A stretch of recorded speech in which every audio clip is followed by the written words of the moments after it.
तो दोस्तों हमारा पहला प्रश्न बनता है कि सामान्य नेत्र के लिए दूर बिंदु है। सामान्य नेत्र के लिए दूर बिंदु है तो कौन है जी? इन चारों में से कौन सा उत्तर हो जाएगा? ये जो हमारा सामान्य नेत्र है ये कितना दूर तक ले देख सकता है? तो जहां तक हमारा नजर जाए वहां तक वो देख सकता है, यानी कि कौन सा नंबर जी? हमारा D number option right answer हो जाएगा ना जी। D number option right answer हो जाएगा, यानी अनंत तक देख सकता है। कहां तक? अनंत तक देख सकता है। जहां तक हम देख सकते हैं, जहां तक हमारी नजर जाए वहां तक ये देख सकता है। ऐसा थोड़ी है कि 5 मीटर तक देखेगा, 10 मीटर तक नहीं देखेगा, या फिर ये 10 सेंटीमीटर तक देखेगा। मैंने इसका निर्धारित थोड़ी है कि इतना ही दूर देखेगा, इतना दूर देखेगा, इसके बाद नहीं देखेगा। ये जहां तक हमारी नजर जाए वहां तक ये देख सकता है, यानी इसकी जो सामान्य नेत्र की जो दूर बिंदु है वो हमारा अनंत हो जाएगा। ठीक, अगले प्रश्न की ओर बढ़े तो अगला हमारा प्रश्न कहता है कि स्पेक्ट्रम में किस रंग की किरण का झुकाव अधिक होता है? यानी स्पेक्ट्रम मतलब क्या होता है? जैसे कि जब श्वेत रक्त आती है ना जी, श्वेत रक्त की 7 रंगों से मिलकर बनी है। कितने रंगों से? 7 रंगों से मिलकर बनी है। और जब श्वेत रक्त किसी कांच के या कांच का एक क्या होता है, एक कांच की तरह होता है स्पेक्ट्रम, वो प्रिज्म होता है। जब प्रिज्म से होकर टकराती है तो क्या होती है? विभिन्न रंगों में, यानी 7 रंगों में विभक्त हो जाती है। कितने रंगों में? 7 रंगों में विभक्त हो जाती है। तो वही पूछ रहा है जब स्पेक्ट्रम में यानी ये जो स्पेक्ट्रम बन रहा है, स्पेक्ट्रम में किस रंग का जो झुकाव है, झुकाव जो है वो सबसे अधिक होता है। आप सभी बहुत बेहतरीन तरीके से जानते हैं, बैगनी रंग का झुकाव सबसे अधिक होता है ना जी, बैगनी रंग का। यानी हमारा D number option right answer हो जाएगा। कौन सा वाला जी? D number option right answer हो जाएगा। ठीक, अगला प्रश्न की ओर बढ़े तो अगला हमारा प्रश्न कहता है कि स्पेक्ट्रम प्राप्त करने के लिए किसका उपयोग होता है? आपको बतलाए नहीं, स्पेक्ट्रम प्राप्त करने के लिए किसका उपयोग किया जाता है? तो प्रिज्म का उपयोग किया जाता है। किसका जी? प्रिज्म का। यानी हमारा D number option right answer हो जाएगा। कौन सा वाला जी? D number option right answer हो जाएगा। कौन सा वाला? डी वाला ना जी, डी वाला राइट आंसर हो जाएगा। ठीक, और अगले प्रश्न की ओर बढ़े तो अगला हमारा प्रश्न कहता है कि जो नेत्र निकट की वस्तु को साफ नहीं देख सकता उस नेत्र में होता है। यहां पर समझिएगा, ये जो प्रश्न है ना एकदम दिमाग घुमाने वाला प्रश्न है। कैसे दिमाग घुमाने वाला प्रश्न है? तो बहुत कोई क्या करते हैं, ये समझिए पहले।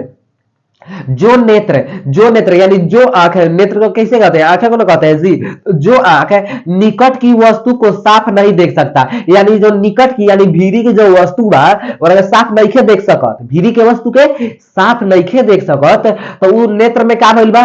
वो दूर दृष्टि दोष भइल बा कि निकट दृष्टि दोष भइल बा? तो वो निकट के वस्तु को नहीं देख सकत ना। तो अगर समझिए, अगर पहले माने समझिए, इस बात को समझिएगा कि वो जब निकट की वस्तु को नहीं देख रहा है तो उसे दूर दृष्टि दोष हुआ है। ठीक है, और जब वो दूर की वस्तु को नहीं देख रहा है तो उसे निकट दृष्टि दोष हुआ है। ये उल्टा चलता है हमेशा। अब बहुत कोई कहेंगे कि निकट, देखिए नजदीक की वस्तु को नहीं देख रहा है यानी तो उसे निकट दृष्टि दोष मार देंगे, निकट दृष्टि, तब यहां पर आपका गलत हो जाएगा। ठीक, तो इस सभी बातों का ध्यान देना है। आप पढ़े होंगे तो आपको बहुत बेहतरीन से पास है, और जो नहीं पढ़े तो धड़ाक दौड़ मार देंगे निकट दृष्टि दोष, तो वहां पर उनका एक नंबर कट गया ना। इसी तरह तो ये समझिएगा, जो नेत्र निकट की वस्तु का यानी भीरी की जो वस्तु है उसे क्या कर रहा है? स्पष्ट देख नहीं रहा है तो उसे दूर दृष्टि दोष हुआ है, और अगर दूर के वस्तु को स्पष्ट नहीं देख रहा है तो उसे निकट दृष्टि दोष हुआ है। ये उल्टा चलता है। ठीक, तो देख लीजिए, जो नेत्र निकट की वस्तु को यहां पर नहीं देख रहा है तो यानी उसे दूर दृष्टि दोष हुआ है। यानी हमारा कौन सा नंबर जी? हमारा ए नंबर ऑप्शन राइट आंसर हो जाएगा। कौन सा वाला जी? ए वाला राइट आंसर हो जाएगा। ठीक,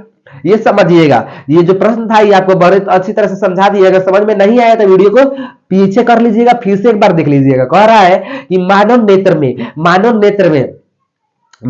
में होते हैं, तो यहां पर समझ लीजिए मानव नेत्र कह रहा है कि किस प्रकार के लेंस नहीं होते हैं? किसी प्रकार के लेंस, यानी मानव नेत्र में किसी प्रकार के लेंस नहीं होते हैं, तो ये गलत बात है। मानव नेत्र में किसी प्रकार के लेंस नहीं होते हैं, ये आपका गलत हो जाएगा। अब अवतल लेंस होते हैं, ये भी गलत है। अवतल लेंस थोड़ी होता है जी मानव नेत्र में। जैसे शीशा है, जैसे साइड मिरर होता है ना, तो छोटा होता है। अब आगे जितना बड़ा बड़ा प्रतिबिंब है, इसको यहाँ पर छोटा दिखाना है तो किस लेंस का प्रयोग करेंगे? तो उत्तल लेंस का प्रयोग करेंगे ना जी। छोटा प्रतिबिंब किसमें बनेगा? उत्तल लेंस पर पड़ेगा जी। यानी हमारा कौन सा नंबर जी? हमारा सी नंबर ऑप्शन राइट आंसर हो जाएगा। कौन सा वाला? सी वाला राइट आंसर हो जाएगा। ठीक, अगले प्रश्न की ओर बढ़े तो अगला हमारा प्रश्न कहता है कि मानव नेत्र वस्तु का प्रतिबिंब निम्न में से कौन सा भाग पर बनता है? यानी मानव नेत्र वस्तु का प्रतिबिंब निम्न में से यानी इन चारों में से कौन से भाग पर बनता है, ये आपसे पूछ रहा है। तो मानव नेत्र में किसी भी वस्तु का प्रतिबिंब जो है कहां बनता है? रेटिना पर बनता है। कहां बनता है जी? रेटिना में बनता है। यानी हमारा कौन सा नंबर जी? हमारा सी नंबर ऑप्शन राइट आंसर हो जाएगा। कौन सा वाला? सी वाला उत्तर राइट आंसर हो जाएगा। ठीक, अगले प्रश्न की ओर बढ़े। अगला हमारा प्रश्न कहता है सामान्य नेत्र के रेटिना पर बनने वाले प्रतिबिंब होते हैं, यानी सामान्य नेत्र के रेटिना पर बनने वाले प्रतिबिंब होते हैं। तो कैसे होते हैं ये आपसे पूछ रहा है। तो जो रेटिना पर प्रतिबिंब बनता है वो रेटिना पर कैसा प्रतिबिंब बन जाएगा जी? तो एक तो वास्तविक बनेगा। कैसा बनेगा? वास्तविक प्रतिबिंब बनेगा। और दूसरा कैसा बनेगा? उल्टा बनता है। हमारी आंखों पर जो रेटिना है वो हमारा जैसे ये वस्तु सीधा है तो उसका प्रतिबिंब जो है वहां पर उल्टा बनता है, तब हमको सीधा दिखाई देता है। ठीक, तो यहां पर समझ लीजिएगा, यानी c number option right answer हो जाएगा। जो लोग नहीं जानते हैं वो जान लेंगे कि वो हमारी आंखों में जो भी प्रतिबिंब बनता है वो एक वास्तविक बनता है और कैसा बनता है जी? वो उल्टा बनता है, वस्तु की अपेक्षा वो उल्टा बनता है, यानी हमारा सी नंबर ऑप्शन राइट आंसर हो जाएगा। कौन सा वाला जी? C number option right answer हो जाएगा। ठीक, अगले प्रश्न की ओर बढ़े। तो अगला हमारा प्रश्न कहता है कि टिंडल प्रभाव प्रकाश की कौन सी परिघटना को दर्शाता है? बस सॉरी, दर्शाता है बोल रहे हैं, प्रदर्शित करता है, यानी वही बात है, दर्शाता है प्रदर्शित करता है। तो कह रहा है कि टिंडल प्रभाव प्रकाश की कौन सी परिघटना को प्रदर्शित करता है? तो प्रकाश की कौन सी परिघटना? प्रकाश का परावर्तन हो रहा है, अपवर्तन हो रहा है, विक्षेपण हो रहा है, प्रकीर्णन हो रहा है, कौन सा हो रहा है जी? अब से बहुत बेहतरीन तरीके से जानते हैं, प्रकाश के प्रकीर्णन को दर्शाता है। किसको दर्शाता है? प्रकाश के प्रकीर्णन को दर्शाता है, यानी हमारा कौन सा नंबर जी? D number option right answer हो जाएगा। जो टिंडल प्रभाव है वो किसको दर्शाता है जी? ये जो घटना होती है टिंडल प्रभाव वाली वो प्रकाश के प्रकीर्णन को दर्शाती है। ठीक, अगले प्रश्न की ओर बढ़े। तो अगला हमारा प्रश्न कहता है कि दूर दृष्टि दोष वाली आंखें साफ साफ देख सकती हैं। को यहां पर बैठा लीजिए, कौन बैठ रहा है? तो दूर दृष्टि दोष वाली जो आंखें होती है, यानी जिसकी दूरी खराब हो गई वो दूरी को वही देखेगी, समझिएगा। जिसका मैंने मान लीजिए कि वो दूर की वस्तु को यहां पर क्या बता रहा है कि दूर दृष्टि दोष उसका खराब हो गया है, लेकिन वो दूर की हुई वस्तु को स्पष्ट देख सकती है, यानी हमारा कौन सा नंबर जी? हमारा ए नंबर ऑप्शन राइट आंसर हो जाएगा। कौन सा वाला? ए नंबर ऑप्शन राइट आंसर हो जाएगा। अगर वो समझिएगा यहाँ पर दूर दृष्टि दोष वाली आंखें साफ साफ देख सकती हैं, तो जिसको दूर दृष्टि दोष हुआ है वह दूर की वस्तु को साफ साफ देख सकता है, लेकिन नजदीक की वस्तु को उसे साफ साफ नहीं दिखाई देगा। और जिसके नजदीक की वस्तु को साफ साफ देख रहा है तो उसे निकट दृष्टि दोष हुआ है, क्योंकि वह दूर की वस्तु को साथ साथ नहीं देख सकता। समझ में आया? तो यहां पर समझिएगा, जहां पर भी पूछ दे कि दूर दृष्टि दोष वाली आंखें साफ साफ, यानी उसे समझिएगा दूर का वो साफ साफ दिखाई दे रहा है, उसे दूर दृष्टि दोष हुआ है। अगर उसे नजदीक का साफ साफ दिखाई दे रहा है उसे नजदीकी दृष्टि दोष हुआ है, यानी हमारा कौन सा नंबर जी? हमारा ए नंबर ऑप्शन राइट आंसर हो जाएगा। ठीक, अगले प्रश्न की ओर बढ़े। तो अगला हमारा प्रश्न कहता है कि निकट दृष्टि दोष वाले व्यक्ति को देख सकते हैं, यानी ऊपर बतलाए रहे, जो निकट दृष्टि दोष वाले व्यक्ति जो होते हैं वो क्या देख सकते हैं? तो निकट की वस्तु को देख सकते हैं अच्छी तरह से जी। निकट की जो वस्तु होती है उसे बहुत अच्छी तरह से देख सकते हैं, लेकिन वो दूर के वस्तु को नहीं देख सकते हैं। दूर की वस्तु को वो क्या कर सकते हैं जी? दूर की वस्तु को वो नहीं देख सकते हैं, लेकिन निकट की वस्तु को, जो निकट में वस्तु है उसे क्या कर सकते हैं? देख सकते हैं, बरोबर देख सकते हैं, यानी हमारा कौन सा नंबर जी? हमारा डी नंबर जो ऑप्शन है राइट आंसर हो जाएगा। कौन सा वाला? D number option right answer हो जाएगा। ठीक, अगले प्रश्न की ओर बढ़े। तो अगला हमारा प्रश्न कहता है कि नेत्र द्वारा किसी वस्तु को कैसा प्रतिबिंब बनता है, यानी नेत्र द्वारा किसी वस्तु का कैसा प्रतिबिंब बनता है? तो ये आपसे पूछ रहा है, यानी नेत्र द्वारा किसी भी वस्तु का कैसा प्रतिबिंब बनता है ये आपसे पूछ रहा है। तो आप सभी को ऊपर ही बतलाए थे, अगर नहीं ध्यान दिए हैं तो कोई बात नहीं, यहां पर ध्यान दीजिएगा। एक बतलाए कि वास्तविक बनता है और हमारी आंखों में जो रेटिना पर जो प्रतिबिंब बनता है और उल्टा बनता है। तो देख लीजिए, पहले तो वास्तविक किसमें है? वास्तविक इसमें भी है और इसमें भी है, यानी इन दोनों में से कौन होगा? तो वास्तविक हो गया, वास्तविक इसमें भी है और उल्टा इसमें भी है, यानी अब देखेंगे कि बड़ा बनता है कि छोटा बनता है, तो वस्तु की अपेक्षा छोटा ना बनता है जी। अब मान लीजिए इतना बड़ा कोई भी सामान है, अब जैसे कलम इतना बड़ा है तो इतना बड़ा हमारा अखबार थोड़ी है, छोटा ही तो बड़ा बन रहा है जिसमें प्रतिबिंब, यानी हमारा कौन सा नंबर जी? हमारा D number option right answer हो जाएगा, यानी हमारा D number option right answer हो जाएगा। थोड़ा सा कॉमन सेंस का प्रयोग कीजिए, आप एकदम इजी है, ऐसा थोड़ी है एकदम भारी है। ठीक, तो आंख व्यवहार करता है, 12 नंबर प्रश्न है, आंख व्यवहार करती है, यानी आंख व्यवहार करती है तो कैसी व्यवहार करती है ये आपसे पूछ रहा है। तो किसके भांति व्यवहार करता है जी? आंख जो है हमारा किसके भांति व्यवहार करता है? तो आप सभी बहुत बेहतरीन तरीके से जानते हैं, उत्तल लेंस के भांति व्यवहार करता है। उत्तल लेंस के भांति व्यवहार करता है। क्यों उत्तल लेंस के भांति व्यवहार करता है? उत्तल लेंस में क्या होता है? किसी भी वस्तु का छोटा प्रतिबिंब बनता है, एक छोटा प्रतिबिंब बनता है, यानी कि यहाँ पर देख सकते हैं छोटा प्रतिबिंब, ये तो सिंपल है, ये तो समझ लीजिए छोटा प्रतिबिंब बनता है। यानी हमारा कौन सा नंबर जी, हमारा B number option right answer हो जाएगा। और यहाँ पर आपको बतला ही दिए क्या है कि वास्तविक प्रतिबिंब बनता है, उल्टा प्रतिबिंब बनता है और छोटा प्रतिबिंब बनता है। यानी हमारा नेत्र जो है हमारा यहाँ पर हमारी आंख व्यवहार करती है, उत्तल लेंस के भांति व्यवहार करती है। ठीक, अगले प्रश्न की ओर बढ़े। अगला मेरा प्रश्न आता है कि सामान्य आंख के लिए स्पष्ट दर्शन की न्यूनतम दूरी होती है। यानी सामान्य आंख के लिए, एक नॉर्मल आंख के लिए स्पष्ट दर्शन के लिए यानी स्पष्ट देखने के लिए न्यूनतम यानी सबसे कम जो दूरी है वो क्या होती है, तो 25 सेंटीमीटर होती है। कितना जी, 25 सीएम, यानी 25 सीएम होता है। यहाँ पर सीएम हो जाएगा जी, सीएम होता है। ठीक, तो 25 सीएम किसमें जी, 25 सेमी, यानी सेमी मतलब सीएम, यानी डी नंबर ऑप्शन में है। कौन सा नंबर जी, डी नंबर ऑप्शन ना जी, आंसर हो जाएगा हमारा राइट आंसर। ठीक, अगले प्रश्न की ओर बढ़े तो अगला हमारा प्रश्न कहता है कि किस दृष्टि दोष के निवारण के लिए अवतल लेंस का उपयोग प्रयोग किया जाता है। यानी कह रहा है कि किस दृष्टि दोष के लिए, किस दृष्टि दोष के लिए के निवारण के लिए, यानी किस दृष्टि दोष के ठीक करने के लिए अवतल लेंस का प्रयोग किया जाता है, अवतल लेंस का उपयोग किया जाता है। आप सभी बहुत बेहतरीन तरीके से जानते हैं, जिसको निकट दृष्टि दोष हो गया है, किसके आज निकट दृष्टि दोष, यानी कि जिसको भी निकट दृष्टि दोष हुआ है उसके निवारण के लिए अवतल लेंस का प्रयोग किया जाता है, और अवतल लेंस का प्रयोग किया जाता है, लेंस का प्रयोग किया जाता है। यानी जिसको भी निकट दृष्टि दोष हो गया है उससे क्या करेंगे, अवतल लेंस का प्रयोग करेंगे। और जिसको भी क्या हो गया है जी, जिसको भी दूर दृष्टि दोष या दीर्घ दृष्टि दोष या फिर दूर दृष्टि दोष हुआ है उसे क्या करेंगे, उत्तल लेंस का प्रयोग करेंगे, उत्तल लेंस का प्रयोग करेंगे। ठीक, और जिसको भी क्या हुआ है, जरा दृष्टि दोष हुआ है उसमें द्विफोक्सी या बाइफोकल लेंस का प्रयोग करते हैं। यानी हमारा कौन सा नंबर यहाँ पर दूरदृष्टि क्या है जी, दूरदृष्टि दोष है ना जी। दूरदृष्टि दोष के निवारण के लिए यानी हमारे दृष्टि यहाँ पर कह रहा है दृष्टि दोष के निवारण के लिए अवतल लेंस का प्रयोग किया जाता है, तो निकट दृष्टि दोष के निवारण के लिए, यानी हमारा B number option right answer हो जाएगा, बी वाला राइट आंसर हो जाएगा। ठीक, अगले प्रश्न की बढ़े तो अगला हमारा प्रश्न कहता है कि तरंगदैर्घ्य को समानता व्यक्त किया जाता है। यानी तरंगदैर्घ्य जो है उसको समानता व्यक्त किया जाता है, किसमें व्यक्त किया जाता है, जब मान लीजिए कि आप मैथवा तो पढ़ेंगे तो आपको पता है ना जी, जो मान लीजिए हम आयत का क्षेत्रफल निकालते हैं, आयत का क्षेत्रफल निकालते हैं तो आयत का क्षेत्रफल किसमें व्यक्त करते हैं, मीटर, जो मीटर अगर मान लीजिए उसका मान जैसे यहाँ पर 1 मीटर है तो 1 मीटर का क्या मीटर स्क्वायर में व्यक्त करते हैं ना जी, मीटर स्क्वायर में व्यक्त करते हैं। यानी हमारा मीटर स्क्वायर में या फिर वर्ग मीटर में व्यक्त करते हैं। ठीक इसी प्रकार जैसे कि मान लीजिए कि टाइम को किसमें व्यक्त करते हैं, समय को किसमें व्यक्त करते हैं जी, समय जो टाइम होता है, ये टाइम होता है, टाइम को किसमें व्यक्त करते हैं, तो सेकंड में व्यक्त करते हैं, किसमें व्यक्त करते हैं, सेकंड में व्यक्त करते हैं। ठीक उसी प्रकार जो तरंगदैर्घ्य होता है उसको किसमें व्यक्त किया जाता है, तो उसको मीटर में व्यक्त किया जाता है, किसमें व्यक्त किया जाता है, मीटर में व्यक्त किया जाता है। यानी ए नंबर ऑप्शन राइट आंसर हो जाएगा।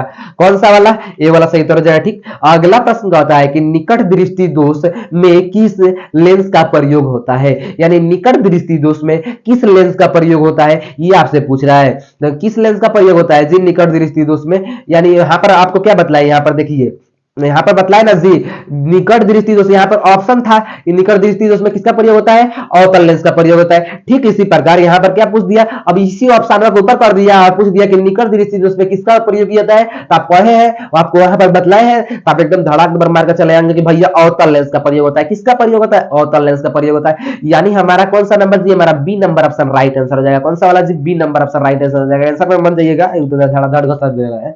ठीक, तो अगला कह रहा है कि जरा दृष्टि दोष को दूर करने के लिए काम में लाया गया लेंस होता है। यानी जरा दृष्टि दोष को दूर करने के लिए काम में लाया गया लेंस होता है, तो कौन सा लेंस को लाया जाता है, बाइफोकल लेंस को लाया जाता है, बाइफोकल लेंस को या फिर द्विफोक्सी लेंस को लाया जाता है। यानी हमारा D number option right answer हो जाएगा। कौन सा वाला जी, D number option right answer हो जाएगा। ठीक, अगले प्रश्न की ओर बढ़े तो अगला हमारा प्रश्न कहता है कि श्वेत प्रकाश के में कितने वर्ण होते हैं। यानी जो श्वेत प्रकाश होते हैं, जो उजला जो प्रकाश है, श्वेत में उजला प्रकाश में कितने रंग होते हैं, यानी कितने भागों में उसे बांटा जा सकता है। तो आप सभी जानते हैं श्वेत प्रकाश जो है 7 रंगों से मिलकर बना है। कितने रंगों से? 7 रंगों से मिलकर बना है। यानी हमारा कौन सा नंबर जी? हमारा D number option right answer हो जाएगा। कौन सा वाला? डी वाला राइट आंसर हो जाएगा। क्यों? क्योंकि वह 7 रंगों से मिलकर बना है ना जी। यानी हमारा कौन सा number? D number right answer हो गया। ठीक, अगले प्रश्न की ओर बढ़े तो अगला हमारा प्रश्न कहता है कि श्वेत प्रकाश की किरण जब किसी प्रिज्म से होकर गुजरती है, यानी जब श्वेत प्रकाश की किरण किसी प्रिज्म से होकर, क्या हो जाएगा? ये प्रिज्म है क्या जी? प्रिज्म, प्रिज्म, प्रिज्म से होकर गुजरती है, तो तब जो वर्ण सबसे अधिक विचलित होता है वह है, यानी सबसे अधिक जब ये बिखरता है ना जी, 7 रंगों में विभागता है, तो किस रंग का विचलन सबसे अधिक होता है? तो आप सभी बहुत बेहतरीन तरीके से जानते हैं, बैगनी रंग का यहाँ पर जो d number c number option में जो बैगनी रंग है इसका विचलन सबसे अधिक होता है। यानी हमारा कौन सा नंबर जी? D number option right answer हो जाएगा। कौन सा वाला? D number option right answer हो जाएगा। ठीक, अगले प्रश्न की ओर बढ़े तो अगला प्रश्न कहता है कि श्वेत प्रकाश जब एक प्रिज्म से होकर गुजरता है, वही बात है, श्वेत प्रकाश जब एक प्रिज्म से होकर गुजरता है, किससे गुजरता है जी? प्रिज्म, प्रिज्म से होकर गुजरता है, तो गुजरता है तो 7 रंगों में विभक्त हो जाएगा। तो 7 रंगों में विभक्त होता है तो कहता है तो जब वर्ण सबसे कम विचलित, यानी कौन सा वर्ण है जो सबसे कम विचलित होता है? तो सबसे अधिक, तो वहां पर बतलाए नहीं सबसे अधिक कौन था जी? यहाँ पर कौन था जी? यहाँ पर बैगनी था ना जी। और सबसे कम की बात करें तो सबसे कम लाल विचलन होता है, यानी लाल, इसीलिए लाल का जो प्रयोग है खतरे के संकेत में किया जाता है। अगर पूछ दे कि लाल रंग का प्रयोग ठीक खतरे के संकेत में क्यों किया जाता है, तो एकदम यह जो ऑप्शन है, जो आंसर है, इसको छाप कर चले आइएगा। यानी श्वेत रंग, श्वेत प्रकाश जब एक प्रिज्म से, यहाँ पर फिल्म हो गया है जी, यहाँ पर हम प्रिज्म पढ़ रहे हैं कबेले, फिल्म हो गया है, ठीक है, ये प्रिज्म लिख लीजिएगा, प्रिज्म, प्रिज्म से होकर गुजरता है, तो जो वर्ण सबसे कम विचलित होता है, जो वर्ण सबसे कम विचलित होता है वह लाल रंग है। कौन रंग है जी?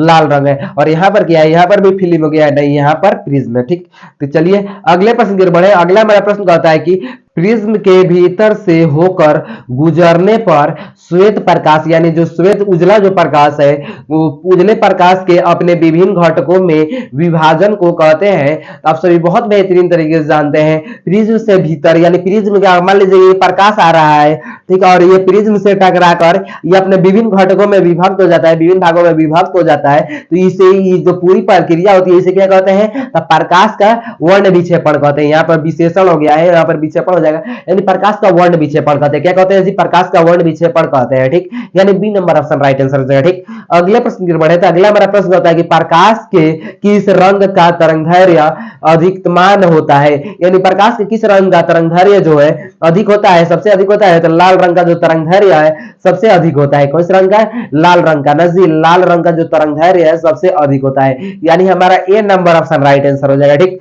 अगले प्रश्न की ओर बढ़े तो अगला हमारा प्रश्न कहता है कि एक उत्तल लेंस की फोकस दूरी कितना है जी?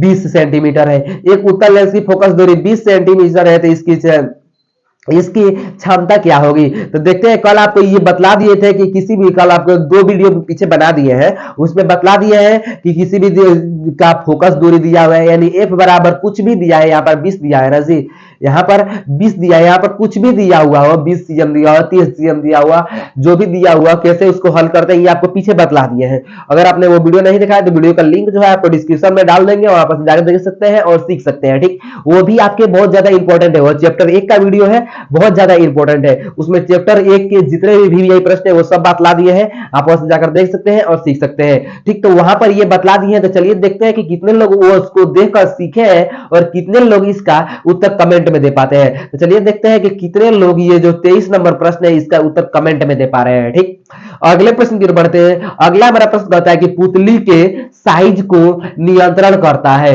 यानी पुतली के साइज को नियंत्रित करता है, तो कौन नियंत्रित करता है जी? तो परितारिका नियंत्रित करता है ना जी। पुतली के जो साइज होती है उसे परितारिका नियंत्रित करता है, यानी हमारा कौन सा नंबर जी? हमारा B number option right answer हो जाएगा। कौन सा वाला जी? B number option right answer हो जाएगा। ठीक, अगले प्रश्न की ओर बढ़े तो अगला हमारा प्रश्न कहता है कि किस दृष्टि दोष को अवतल और उत्तल दोनों लेंसों से बने द्विफोक्सी लेंस द्वारा संशोधित किया जा सकता है। यानी कि सिंपल वे में पूछे तो द्विफोक्सी लेंस का प्रयोग किस दृष्टि दोष में किया जाता है, तो जारा दृष्टि दोष में किया जाता है। किसमें जी? जारा दृष्टि में किया जाता है ना जी, जारा दृष्टि दोष में किया जाता है। यानी हमारा कौन सा नंबर जी? C number option right answer है। द्विफोक्सी लेंस का प्रयोग जारा दृष्टि दोष में किया जाता है। ठीक, अगले प्रश्न की यहाँ पर 25वीं प्रश्न देख रहे हैं जो आपके 2024 बोर्ड एग्जाम के लिए बहुत ही ज्यादा महत्वपूर्ण है। पार्ट 2 में बाकी के जो ये बचे हुए प्रश्न दिखा दे रहे हैं, बाकी के ये जो बचे टोटल कितने प्रश्न है ये भी दिखा दे रहे हैं आपको। यहाँ पर देख सकते हैं टोटल जो है कितने प्रश्न लिए हैं, 50 प्रश्न है जी, टोटल 50 प्रश्न लिए थे। हाँ 50 प्रश्न है, 50 प्रश्न है। ठीक, तो जो आगे पार्ट 2 में हम बतला देंगे 50 प्रश्न, जो भी बचे हुए प्रश्न है उन सभी को बतला देंगे। वीडियो ज्यादा लंबा हो जाता है फिर आप नहीं देखते हैं। ठीक है, तो वीडियो ज्यादा लंबा ना हो इसलिए छोटा छोटा वीडियो बना दे रहे हैं। ठीक, तो अब जितने भी बतलाए हैं प्रश्न इन सभी को याद कर लीजिएगा। चलिए मिलते हैं अपने अगले वीडियो में, तब तक के लिए जय हिंद, वंदे मातरम।